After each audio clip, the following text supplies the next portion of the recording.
15 కిలోమీటర్ల నుంచి 20 కిలోమీటర్ల లోపు మన మండలం ఉంది.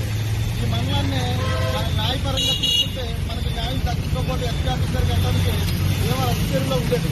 కానీ దాన్ని తీసుకెళ్లి కొంతమంది రాజకీయ స్వార్థ ప్రయోజనాల కోసం కొంతమంది వ్యక్తులు దాన్ని ఏలూరు జిల్లాలో చేర్చారు. ఇప్పుడు ఆల్రెడీ మన జిల్లా పశ్చిమ గోదావరి జిల్లాలో ఉంది. జిల్లా పునర్విభజన కార్యక్రమంలో కొంతమంది నాయకులు ఏలూరు జిల్లాలో చేర్చాలని చూస్తున్నారు. అతి శ్రేణిలో నిర్మాణానికి 15 కిలోమీటర్ల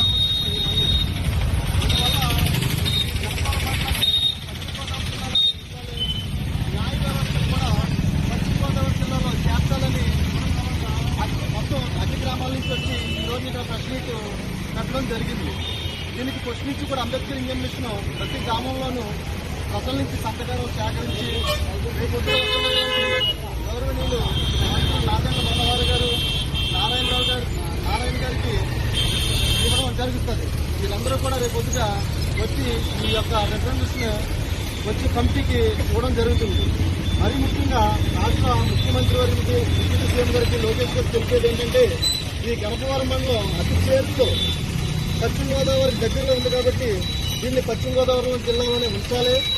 పోలీస్ స్టేషన్ కూడా పశ్చిమ గోదావరి జిల్లాలోనే చేర్చాలని ప్రజల పక్షాన డిమాండ్ చేస్తున్నాం. అందరికీ జై భీమ్.